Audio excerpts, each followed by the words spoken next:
This is my Keith Haring presentation by Thompson Randolph.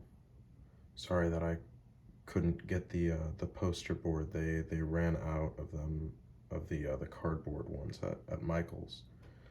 And rather than just sticking a bunch of 8 by 11 pieces of paper together, I chose to create this PowerPoint. So here we go. Who is Keith Haring? Keith Haring is more than a cartoonist. He's an inspiration. Being a homosexual male in the 1980s, Keith Haring faced unfathomable adversity in his daily life. He utilized his voice to speak against issues that not only he suffered from, but that many of people in his community and in his life suffered from as well. He utilized his voice to speak against issues and to advocate for just causes. Haring's work is multi-generational and serves to inspire not only older generations, but younger ones alike. Because of his very universal art style, I think that this is very easily achieved by him, and his colorful yet bold graphics send simple but poignant messages. Haring truly has created his own language of self-expressionism through advocacy.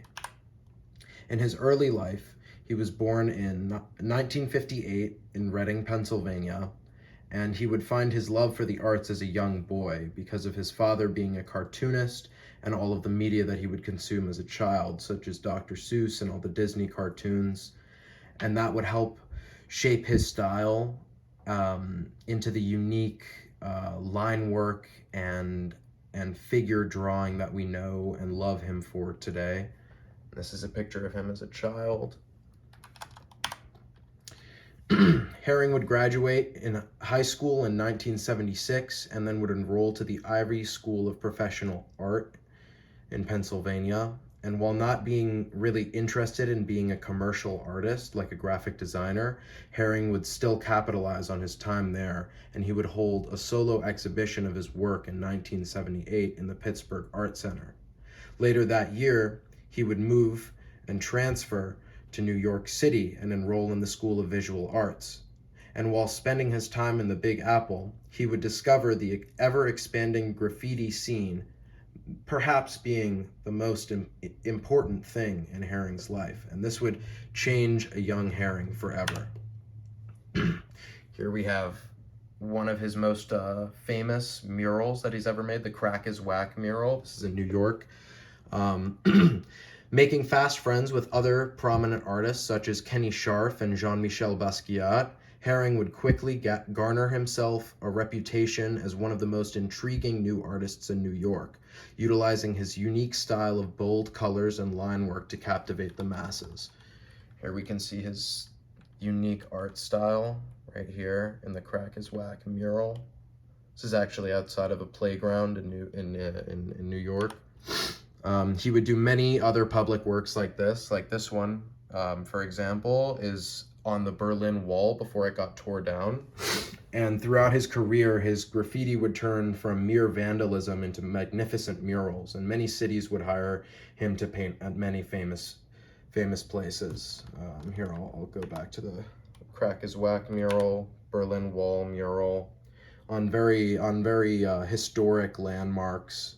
For example, this one depicts kind of like the struggle that the people were going through. You see, like, there's like the people being chained towards each other. Like, if you could see more of the mural, it would be like a bunch of people kind of being chained in this sort of human centipede-esque fashion to show the strain that the Berlin Wall actually like put on their daily lives.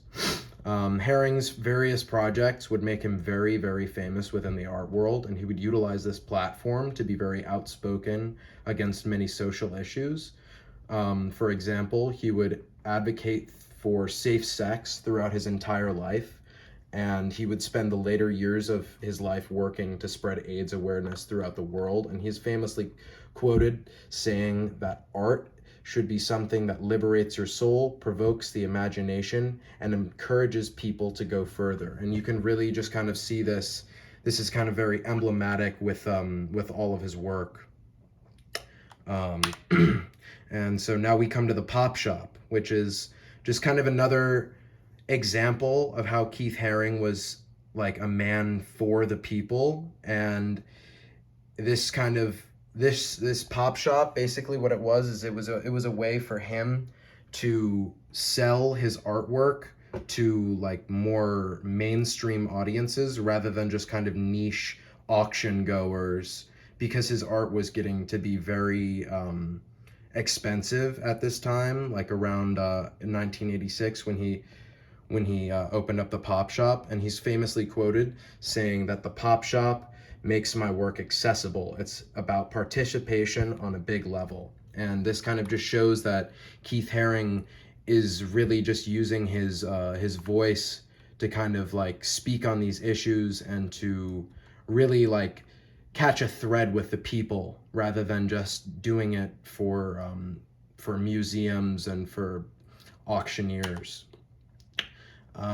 This is kind of the sad part of Haring's story, is that he would be diagnosed with AIDS in 1988, and Haring would spend the last years of his life until his passing shortly after in 1990. He would be advocating for safe sex, and he would be spreading awareness to eventually stop AIDS entirely.